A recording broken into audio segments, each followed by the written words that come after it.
गहराई से जुड़ा रिश्ता टूटता है और सच्चाई का सामना होता है। इसमें प्रेम, विश्वासघात और आत्मबोध का चित्रण किया गया है। समीरा एक सशक्त, आत्मनिर्भर और खुले विचार वाली लड़की थी। दिल्ली यूनिवर्सिटी से मास कम्युनिकेशन में टॉप करने के बाद वो एक न्यूज़ चैनल में रिपोर्टर बन गई थी। तेज दिमाग, तेज जुबान और सबसे बड़ी बात, एक ईमानदार दिल।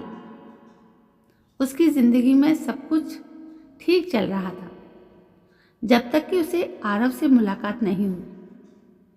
आरव एक सॉफ्टवेयर इंजीनियर था, बेंगलुरु में काम करता था, लेकिन दिल्ली किसी प्रोजेक्ट के सिलसिले में आया था। एक कॉमन फ्रेंड की बर्थडे पार्टी में दोनों की मुलाकात हुई। हाय, आई एम आरव, उसने हाथ बढ़ाया।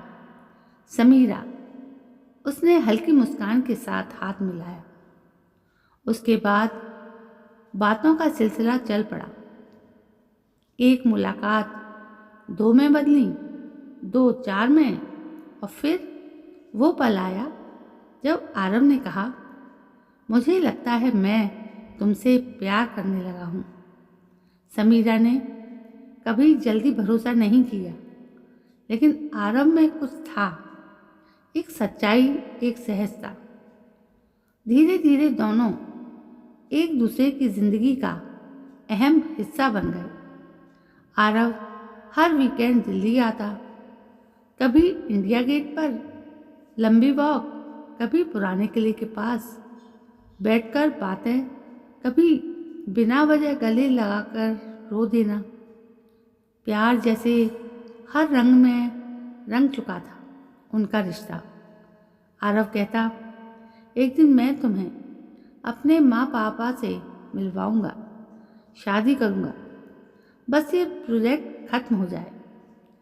समीरा की आंखों में सपने थे, लेकिन उन सपनों में एक धुंध सी छुपी थी जिसका अंदेशा उसे खुद नहीं था।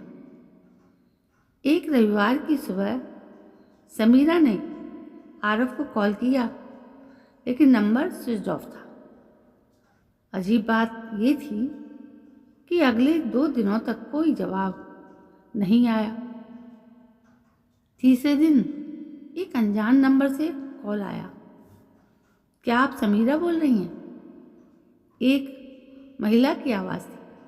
जी, आप कौन?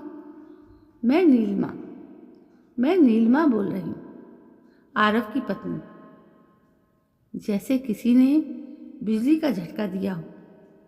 समीरा कुछ सेकंड तक कुछ बोल नहीं पाई। माफ़ कीजिए, लेकिन मुझे सब पता चल गया है। उसके फ़ोन में आपके मैसेज थे। मैं आपको दोष नहीं दे रही हूँ, दोष आरव का है। समीरा की आँखों से आंसू निकलने लगे। उसे लगा था उसका रिश्ता सच्चा है, लेकिन असल में वो एक झूठ था, बहुत ही बारीक से बना हुआ झूठ।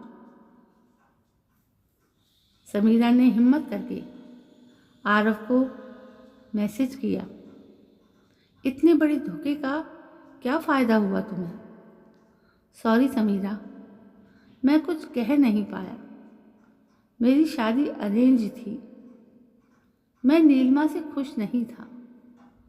तुमसे मिलकर पहली बार प्यार महसूस हुआ। वो शब्द एक और घाव थे। समीरा को समझ नहीं आ रहा था, क्या वो केवल किसी की अधूरी जिंदगी का सहारा थी? प्यार अधूरा हो सकता है, पर ईमानदार नहीं। तुमने मेरी भावनाओं का नहीं, मेरी आत्मा का अपमान किया है। आरव ने फिर माफ़ी मांगी, लेकिन समीरा अब उस बंधन से बाहर निकल चुकी थी। कुछ महीने मुश्किल थे। अकेलापन, टूटे हुए सपने, लोगों की बातें, लेकिन समीरा ने खुद को टूटने नहीं दिया। उसने खुद को काम में झोंक दिया। उसने एक डॉक्यूमेंट्री बनाई, प्यार और भ्रम, जिसमें असली लोगों के साथ हुई ऐसी कहानियाँ शामिल थीं। डॉक्यूमेंट्री को राष्ट्रीय स्तर पर सराहा गया। समीरा अब केवल एक रिपोर्टर नहीं थी, वो एक आवाज़ बन चुकी थी। उन लोगों की आवाज़ जो रिश्तों में धोखा खा चुकी थी। उसकी कहानी ने हजारों लोगों को हिम्मत दी और एक दिन उसी इवेंट में एक लड़की उसके पास आई और बोली, आपने मुझे जीने की वजह दी।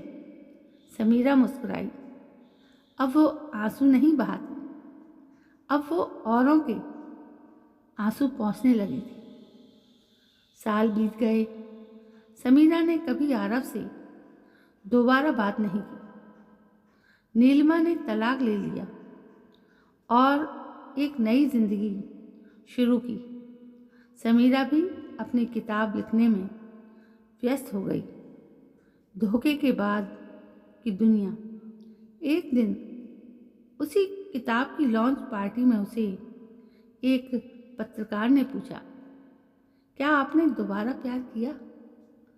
समीरा मुस्कुराई और कहा, मैंने सबसे पहले खुद से प्यार करना सीखा, और जब आप खुद से सच्चा प्यार करने लगते हैं तो कोई और धोखा नहीं दे सकता।